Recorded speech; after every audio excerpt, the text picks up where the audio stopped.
नमस्कार। अब हम आपको बताएंगे इंग्लिश में ग्रामर में आर्टिकल्स है क्या। आखिर आर्टिकल्स में ऐसे कौन से शब्द हैं जो आते हैं। तो आपको पता होगा कि ए एंड द, ये क्या है, ये हमारे आर्टिकल्स ही है। जो ए एन होता है और द होता है, इन आर्टिकल्स के कितने प्रकार, इनको किसमें रखा गया है उसको हम आपको बताएंगे। तो सबसे पहले आप जानिए कि ए एन द है क्या। देखिए, जब आप छोटे क्लासों में जब रहते थे तो उसमें आपको आपके सर जी बताते थे कि एन का प्रयोग वहां किया जाएगा जब कोई भी शब्द जो है ए ई आई ओ यू से प्रारंभ होते हैं। जैसे हमने आपसे कहा कि एलिफेंट, तो एलिफेंट का पहला अक्षर किससे प्रारंभ होता है, ई से। जैसे यह हाथी है, तो इसमें हम हाथी के लिए किसका प्रयोग करें, शब्द क्या होगा, एलिफेंट। तो उसमें एन एलिफेंट लिखेंगे, ना कि ए एलिफेंट। अगर आप ए एलिफेंट लिखते हैं तो वो आपका क्या है, गलत है। क्लियर। तो अब हम चलते हैं, सबसे पहले आपको लिखते हैं कि आर्टिकल्स है क्या। तो सबसे पहले आर्टिकल्स, आर्टिकल, देखिए आर्टिकल्स को अगर उस पर हम हिंदी में कहें तो इसी को अनुच्छेद भी कहते हैं ना। लेकिन ग्रामर से इससे समझना ये आर्टिकल सिर्फ आप इतना समझना कि अगर वो अनुच्छेद से भी समझते हैं तब भी इसका हिंदी जो आप इसमें लिखेंगे a an the, T H E, articles होते हैं, आर्टिकल होते हैं, होते हैं। मॉडर्न ग्रामर के अनुसार, मॉडर्न, DEN, मॉडर्न ग्रामर के अनुसार, ग्रामर के अनुसार, के अनुसार, मॉडर्न ग्रामर के अनुसार यह एक प्रकार का, यह एक प्रकार का,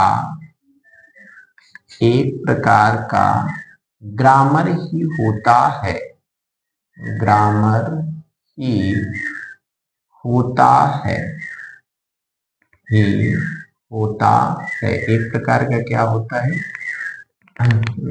यह, एक सेकेंड, मॉडर्न ग्रामर के अनुसार यह एक प्रकार का डिटरमाइनर, इस तरह लिखिए, ग्रामर नहीं, डिटर, डिटर माइनर ही होता है, डिटरमाइनर ही होता है। क्लियर। अब इसमें आता है, यहां पर लिखेंगे आर्टिकल। आर्टिकल में कितने रूप होते हैं, दो। कितने भाग, दो। जो हमारा ए और एन है, ये किस में आएगा, इन डिफिनिट में, DEFINITE, इनडिफिनिट। और हमारा जो दा है ये किस में आएगा, डिफिनिट, NITE। क्लियर। ये हमारा निश्चित, इसको कहेंगे अनिश्चित और इसको कहेंगे हिंदी में निश्चित। क्लियर। तो आप, ये आपका है। अब इसमें ध्यान दीजिए, जैसे हमने कोई वाक्य लिखा, जैसे सीता, सीता ने, सीता ने गाना गाया, सीता ने गाना गाया। क्लियर। दूसरा वाक्य हमने लिखा, यह एक, यह एक कुर्सी है, यह एक कुर्सी है। तो सीता ने गाना गाया, ध्यान देना। तो सीता को हम अब किस टेंस में है, आपको बताना है किस टेंस में है, पास्ट इंडेफिनिट टेंस में। तो sing sang, SANG, sing sang song, sang song. Clear. अगर आप इस तरह लिखते हैं तो ए आपका गलत माना जाएगा। अगर यहाँ ए लिखेंगे, ए सॉन्ग, तो ए आपका क्या है, सही है। अगर इसी को हम लिखेंगे सीता सैंग सॉन्ग, तो ये हमारा क्या है, गलत है। क्योंकि जब कोई भी व्यक्ति गाना गाएगा तो वो एक ही गाना गाएगा, एक साथ दो गाना नहीं गा सकता है। तो इसीलिए आ का अगर अर्थ भी देखा जाए तो एक ही होगा। क्लियर। और एंड उसी दा का कोई भी अर्थ नहीं होता है। उसी प्रकार अगर हम इसको लिखेंगे तो इसको हम क्या लिखेंगे, दिस, या के लिए this is a chair, CHAIR, chair. Clear. अगर इसी को हम लिख दें दिस इज चेयर, ये हमारा क्या हो जाएगा, गलत। क्यों? क्योंकि इसमें ए का प्रयोग नहीं किया गया है।